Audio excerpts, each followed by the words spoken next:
الحمد لله الذي أنزل على عبده الكتاب ولم يجعل له عوجا قيما لينذر بأسا شديدا من لدنه ويبشر المؤمنين الذين يعملون الصالحات أن لهم أجرا حسنا.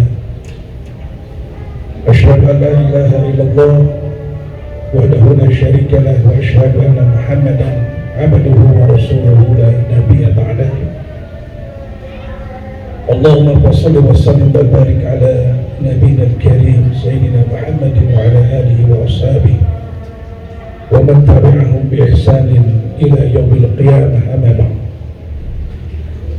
فيا عباد الله أوصيني وإياكم بتقوى الله وطاعته لعلكم تفلحون.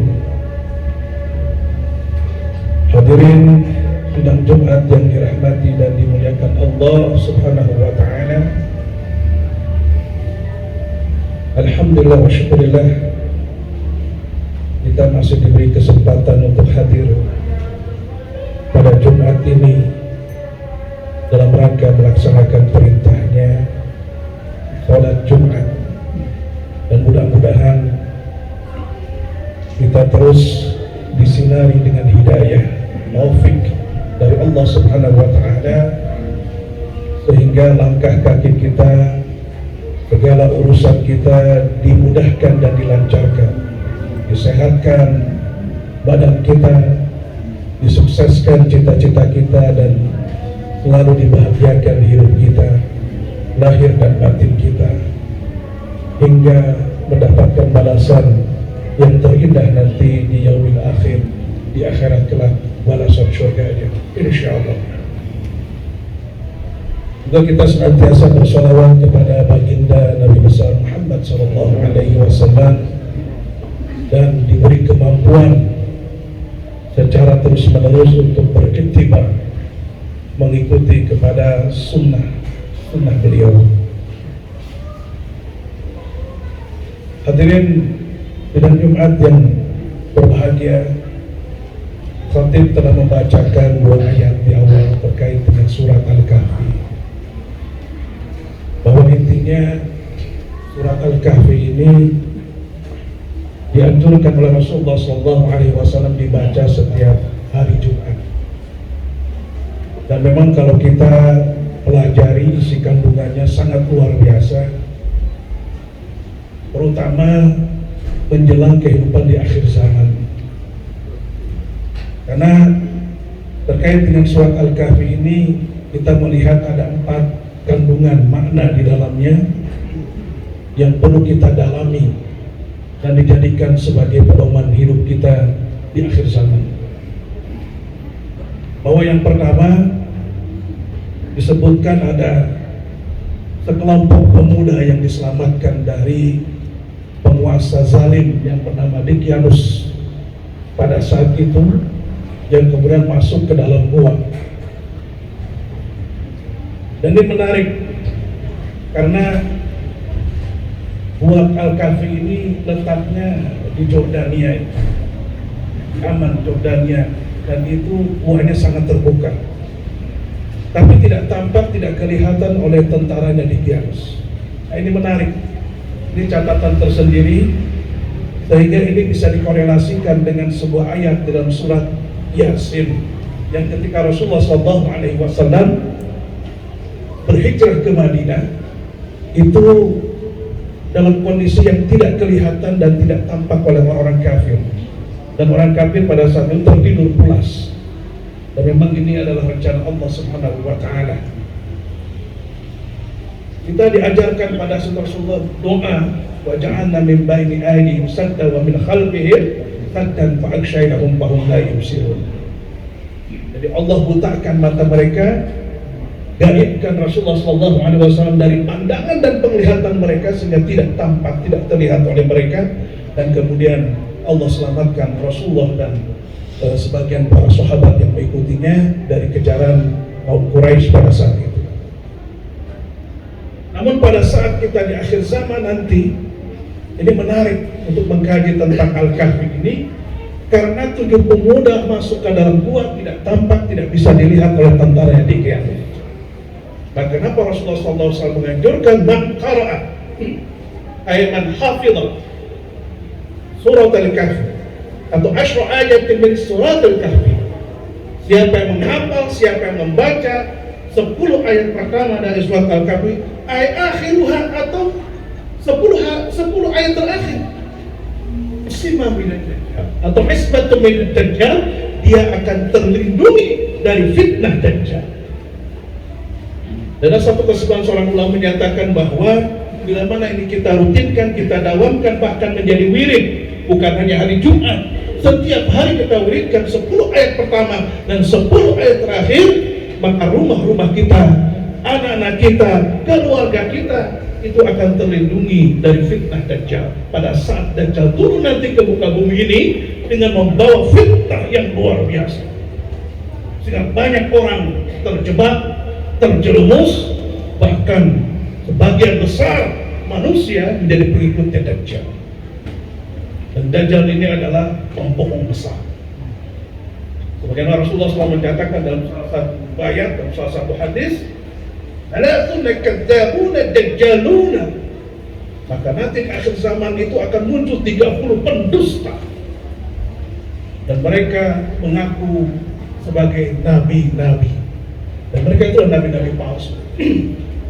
Yang sekarang mungkin tampak banyak keanehan yang terjadi dalam pemikiran, dalam paham, dalam berbagai, termasuk agenda, acara, program dan sebagainya yang sudah berkaitan dengan fenomena dajjal.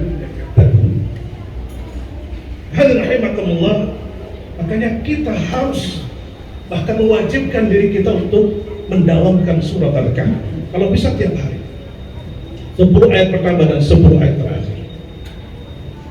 Kemudian yang kedua berkaitan dengan fenomena kepemilikan lahan atau kesombongan yang terjadi terhadap manusia karena memiliki kebun yang sangat luas, atau memiliki lahan yang sangat luas, atau memiliki tanah, kebun dan sebagainya, sehingga menyatakan bahwa itu hasil usaha saya, bukan karena Allah Subhanahu wa Ta'ala. Dan ini kesombongan, keangkuhan ini harus diluruskan. Mungkin sebagaimana yang terjadi di Sentul sekarang, wallahu a'lam bishawab, kita tidak tahu persisnya seperti apa, tapi banyak terjadi sekarang ini penguasaan lahan, penguasaan tanah, kesombongan, keangkuhan karena punya duit dan sebagainya. Bahkan di Jawa Barat sekarang ini yang menguasai 70% tanahnya bukan lagi masyarakat, orang-orang pribumi. Dan ini menjadi pecut buat kita semua, semangat buat kita semua untuk meluruskan perkara ini. Meluruskan secara undang-undang dasar 45 ini tanah mau digimanakan ini. Masa dikuasai semua oleh pihak mereka, oleh orang-orang mereka. Habis tanah. Khotib sendiri punya tanah di daerah Suradi sebanyak 1 hektar, tetapi sekelilingnya bukan lagi punya milik atau masyarakat sekitar, bahkan mohon maaf ini dikuasai oleh kaitan dengan etnis tertentu. Hadirin rahimakumullah. Kemudian berkaitan cerita tentang Musa dengan Nabi Khidir. Nah, ini menarik karena bagaimanapun kita perlu pendidik, kita perlu pembina, kita perlu pembimbing, kita perlu orang-orang yang memiliki tingkat spiritualitas yang lebih tinggi dari kita. Karena barangkali ada kesombongan. Misalnya kalau saya pernah ucapkan, siapa sih yang tahu masalah hukum Islam kecuali saya? Nah, perkara-perkara kalimat hanya saya itu ternyata diluruskan dalam kasus cerita tentang Khidir ini, atau dalam bahasa Al-Quran disebut Khadir, yang bahasa kita nyebutnya Khidir. Musa agak kesombongan muncul dalam dirinya, dan kemudian ternyata di atas langit ada langit. Ada fenomena di mana Musa diberikan penjelasan Nabi Musa alaihissalam dengan sesuatu yang di luar logika, tidak masuk ke akal. Ini desain Allah Subhanahu wa Ta'ala menunjukkan Nabi Musa alaihissalam bahwa semuanya Allah bisa berkehendak apa saja. Nah, ini penasihat spiritual ini penting bagi kita, bagi keluarga, bagi masyarakat, bagi organisasi. Bahkan saya menarik dalam sekarang bagaimana seorang Qutaibah bin Muslim. Qutaibah bin Muslim itu seorang panglima perang yang menaklukkan seluruh wilayah Asia Tengah, sampai pegunungan Kaukasus, sampai Soviet atau Rusia, dari mulai Turkistan, Pakistan, Afghanistan, Uzbekistan, dan yang biasa disebut Tantan ujungnya itu dikuasai oleh Qutaibah bin Muslim. Siapa yang mendampingi beliau adalah yang disebut dengan Abdullah bin Wasik, seorang sufi, seorang ahli zikir, ahli ibadah yang terus ngikutin pertempuran demi pertempuran. Dan Qutaibah bin Muslim tidak akan berperang atau menyerang satu tempat, satu wilayah kecuali atas masukan, saran, dan izin dari Abdullah bin Wasik. Siapa Abdullah bin Wasik? Nasihat spiritual.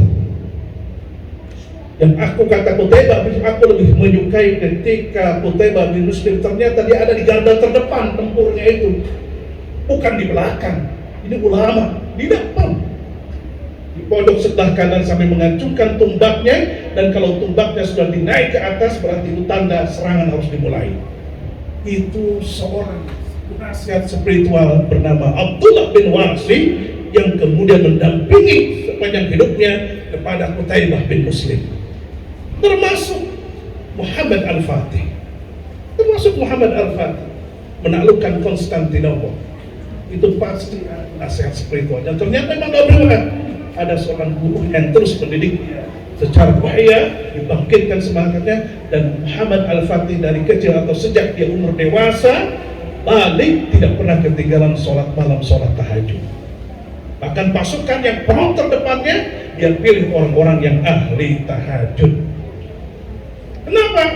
Karena orang-orang ahli tahajud sudah dijamin oleh Allah, digaransi oleh Allah dalam surah Al-Muzammil bahwa mereka lah doanya diterima oleh Allah dan siap dikomando apapun oleh Allah Subhanahu wa taala, baik dalam suasana damai normal maupun dalam suasana peperangan atau pertempuran.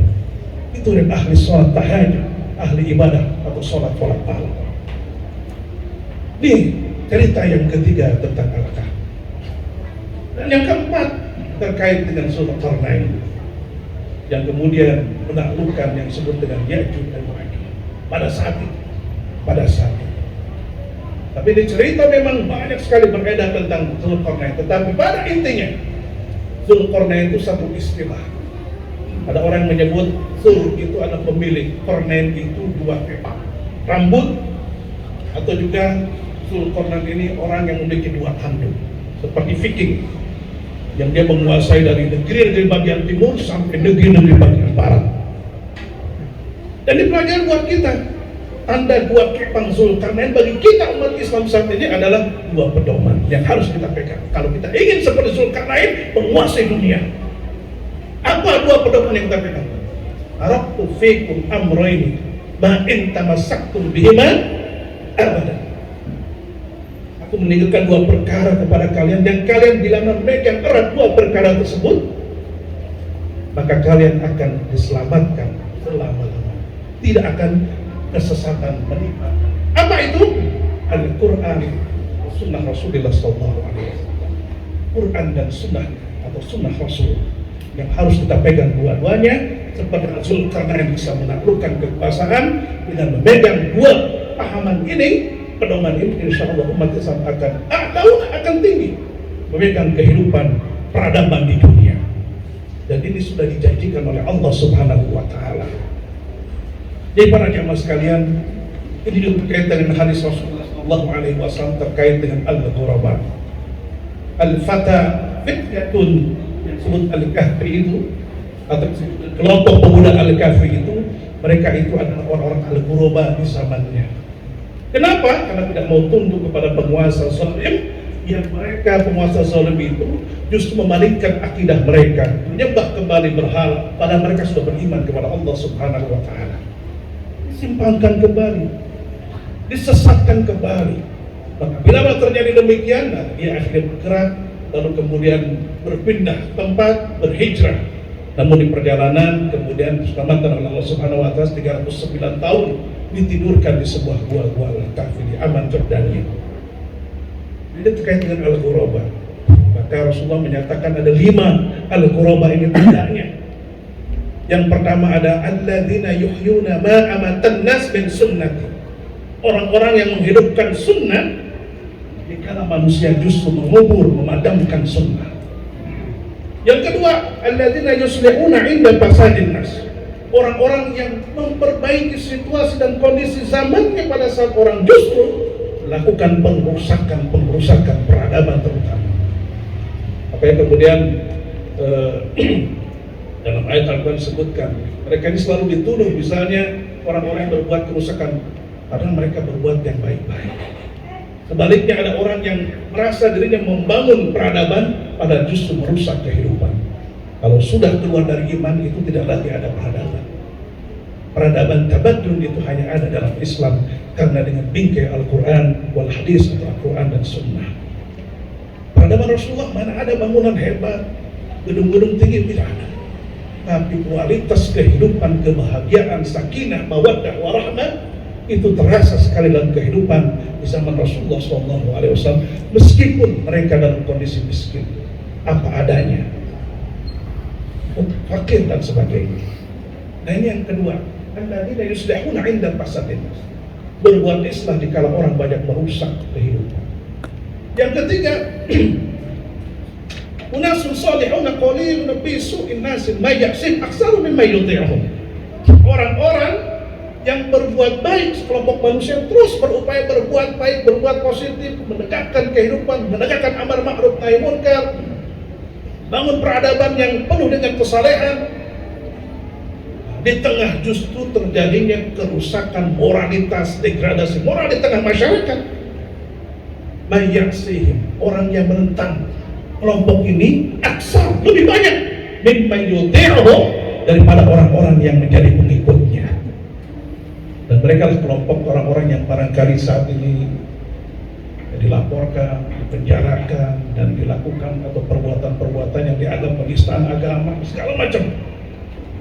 Jadi mereka lah yang oleh Imam Syafi'i disebutkan rahimahullah, menyatakan ikutilah ulama nanti di akhir zaman yang dibenci oleh orang munafik dan orang-orang kafir.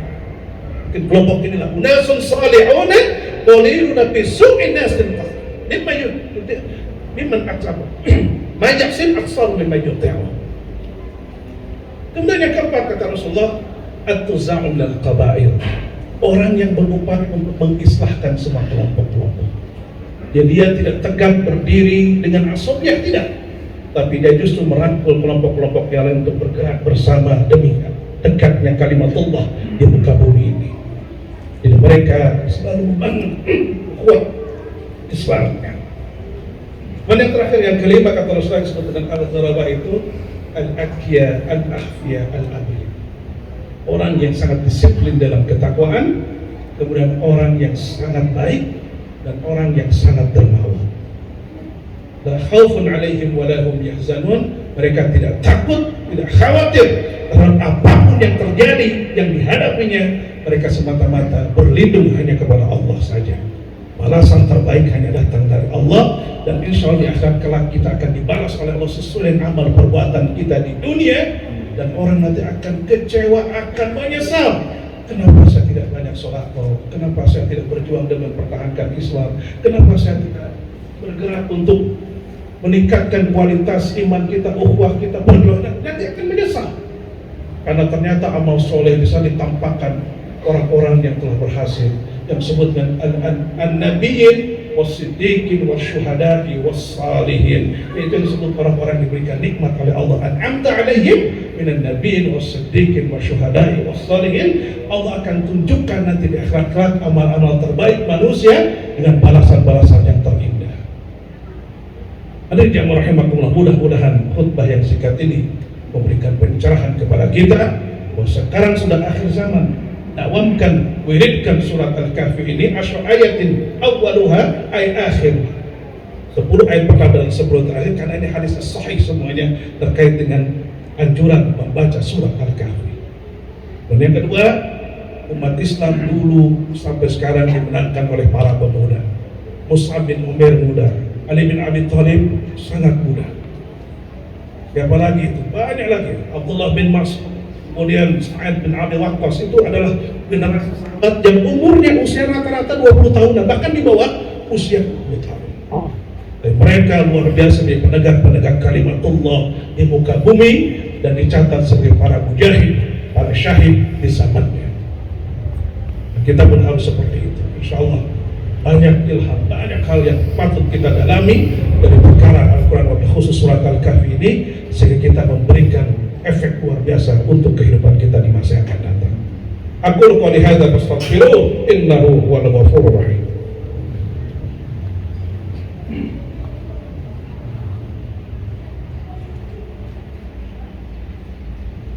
Alhamdulillah wa syukurillah wassalatu wassalamu ala rasulillah wa ala alihi wa sahbihi wa mawala wa la hawla wa la quwwata illa billah.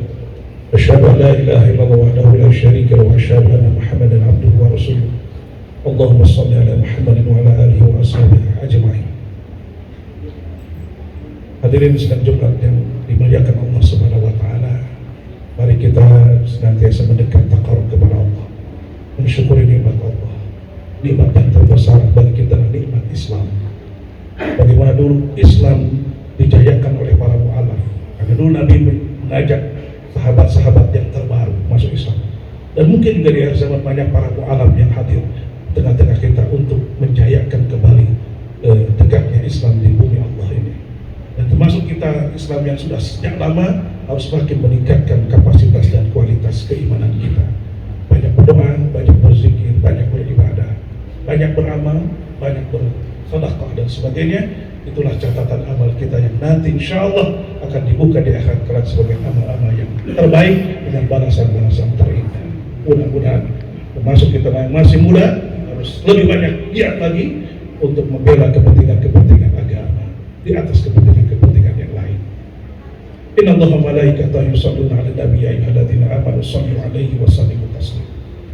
Allahumma shalli 'ala sayyidina Muhammadin wa 'ala alihi wa sallim radhiyallahu ta'ala an kulli sahabati Rasulillah ajma'in. Amin. Allahumma ighfir lil mu'minina wal mu'minat wal muslimina wal muslimat al ahya'i minhum wal amwat innaka qaribun mujibud da'wat wa ya qadiyal hajat. ربنا اغفر لنا ذنوبنا وكفر عنا سيئاتنا وتوفنا مع الأبرار. ربنا ظلمنا أنفسنا وإن لم تغفر لنا وترحمنا لنكون من الخاسرين. اللهم انصرنا والمسلمين واحضر من خذلنا وخذلنا. اللهم أهلك الكفرة والمشركين والمنافقين الضالين ودمر أعداءنا أعداءك تتذمر ومزق جمعهم وقلل عليهم وأنزلهم عذابا عليما برحمتك يا أرحم الراحمين. ربنا هب لنا من أزواجنا وذرياتنا قرة أعين واجعلنا للمتقين إماما. ربنا آتنا في الدنيا حسنة وفي الآخرة حسنة وقنا عذاب النار. عباد الله إن الله يأمركم بالعدل والإحسان وإيتاء ذي القربى وينهى عن الفحشاء والمنكر والبغي يعظكم لعلكم تذكرون وذكر الله أكبر. أقيموا الصلاة.